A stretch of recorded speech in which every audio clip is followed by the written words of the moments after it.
Danmarks bastion på Fredericia Vold står der kæmpe mindesmærke over Niels Christian Lunding, der var Fredericias kommandant under de slesvigske krige.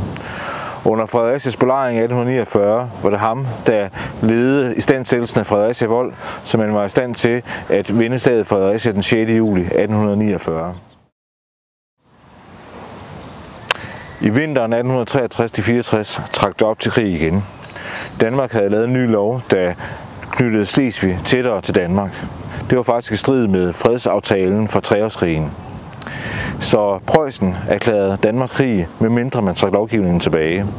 I Preussen havde Bismarck planer om at samle et stort tysk rige, og ved en krig mod Danmark, så kunne han øve sig på nogle senere krige, der skulle gøre Preussen til den førende magt i det kommende Stortyskland. Og krigen kom, som Bismarck ønskede det. Så her på Fredericia Vold, der fik Lunding travlt igen med at sætte volden i stand. Han anbefalede faktisk hærledelsen, at Fredericia Vold skulle opgives, for den simpelthen var i for dårlig stand, men fik besked på, at ordren skulle udføres. Og det gjorde han, for Lunding var ved militærmænd til fingerspidserne. Det var en vanskelig opgave, Lunding havde fået. I februar 1864 var vinteren bidende kold, og soldaterne skulle grave i den frosne jord og opsætte nye palisader på Fredericia Vold under hårde forhold. Det blev ikke bedre, da en stor del af den danske hær begyndte at trække sig tilbage fra de danske skanser ved Dannevirke på grænsen mod Holsten. Når frosne og udmattede efter flere dages march i snestorm, ankom de i uorden og kaos til Dybbøl og Fredericia. I mellemtiden rykkede de preussiske tropper op gennem Jylland. Med sig der havde de også østrigske tropper, som ikke ville lade preusserne få æren for krigen alene. De besatte først Kolding, og i begyndelsen af marts der rykkede de frem mod Fredericia. På Sankt Michaelis Kirkegård i Fredericia er der en gravhøj, som rummer godt 40 danske soldater. Kun en af de 40 soldater er faldet i kamp, hvilket er ret usædvanligt, når man tænker på, at der døde op mod ca. 3.000 soldater i krigen i 1864. Men i virkeligheden så var der ganske få kampe her ved Fredericia under 1864-krigen. Byen blev ganske vist bombet i 2 dage i marts med op mod 3.000 bomber og granater fra Østrig og Preussernes side, men det var i stedet for Dybbøl, som de østrigske og preussiske tropper koncentrerede sig om. De 40 soldater, der ligger i gravhøjen her, som ikke er døde på slagmarken, de er i stedet døde af sygdommen tyfus, som er meget udbredt i 1800-tallet.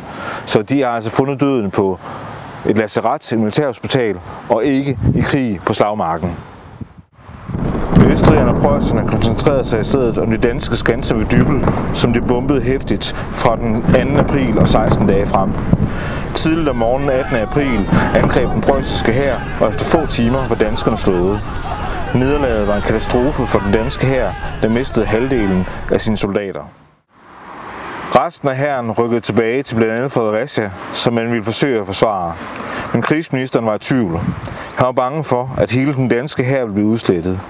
Efter flere gange at have skiftet mening under et statsråd med kongen og statsministeren, gav han ordre til, at Fredericia skulle opgives og tømmes for soldater. Mellem den 26. og 28. april blev Fredericia fæstning i al hemmelighed tømt, og da de østrigske tropper dagen efter opdagede det, indtog de byen. Store dele af volden blev sprængt i stykker, og 200 danske kanoner blev rettet mod Fyn.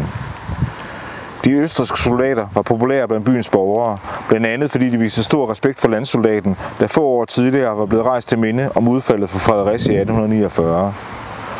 Sammen med byens borgere deltog de i fejringen af 6. juli ved statuen, hvilket kan ses på det her billede, der er et af de ældste fotos, der findes fra Fredericia, taget af østrigske krigsfotografer. I mellemtiden fortsatte krigen, men efter kort tid var det danske nederlag totalt. Resultatet blev, at Slesvig i første omgang blev et selvstændigt hertugdømme sammen med Holsten. Som man kan se her på gavlen af Brødremenighedens Hotel i Christiansfeld, så var det her våbenhvilen i 1864, den 18. juli, blev underskrevet mellem Østerpreussen på den ene side og Danmark på den anden side. Efter våbenhvilen den 18. juli, så besluttede danskerne at indgå i fredsforhandlinger, og fredsaftalen blev underskrevet endeligt i Wien. Krigen var dermed slut, og Danmark havde tabt Slesvig-Holsten. krigen i 1864 endte med kæmpe nederlag til de danske tropper. Og eftersom der ikke er tradition for at lave mindesmærker for nederlag på samme måde som der var for sejrene i Første Slesvigske Krig, så er der alligevel eksempler på spor i Kolding, der binder de to krige sammen. Det kan fx være Mindhøjen eller gravstederne på den gamle kirkegård, hvor man kan se faldne for begge de slesvigske krige. Selvom det ligner en gravhøj som den i Fredericia, så er Mindehøjen her på den gamle kirkegård i Kolding, altså netop det lyder som en mindehøj, ikke et sted, hvor der ligger nogen begravet. Mindehøjen her, den er rejst i 1875 af de danske våbenbrødre, altså på 25-året for slaget ved Isted. Og selvom slaget ved Isted er en del af Første Slesvigske Krig, så kan man se på mindepladen her, at man på den måde kommer til at binde fortællingen om de to krige sammen. Hvis man lægger mærke til, hvad der er i området rundt omkring Mindehøjen, så er krigene blevet foldet endnu mere ud, sådan at der også ligger faldne fra branden på Koldinghus og andre krige, der har været i området, så det hele bliver en del af en større fortælling om national patriotisme og det at kæmpe for sit land. Kolding var betydningsfuld på flere måder under 2. Slesvigske Krig, selvom der ikke er mange spor tilbage. For eksempel så havde de preussiske og de østrigske tropper hovedkvarter her i Kolding, og vi har fine billeder af, hvordan østrigerne er stillet op foran Kolding Rådhus for at promenere og vise sig frem.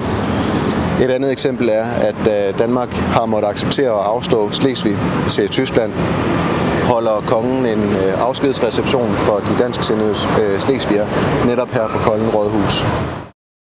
Først 56 år senere bliver den dansksindede del af befolkningen forenet eller genforenet med resten af Danmark. Efter at Tyskland har tabt 1. verdenskrig, der vælger man at afholde afstemninger i området, hvor befolkningen får mulighed for at vælge, om de skal høre til på den tyske eller den danske side. Og den 10. juli 1920, der rider den danske konge Christian den 10. over grænsen her ved Taps, hvor vi kan se, der i dag lavet et mindesmærke, en markering i vejen, for at markere begivenheden, hvor det vi i dag kalder Sønderjylland kommer til at høre sammen med resten af Danmark.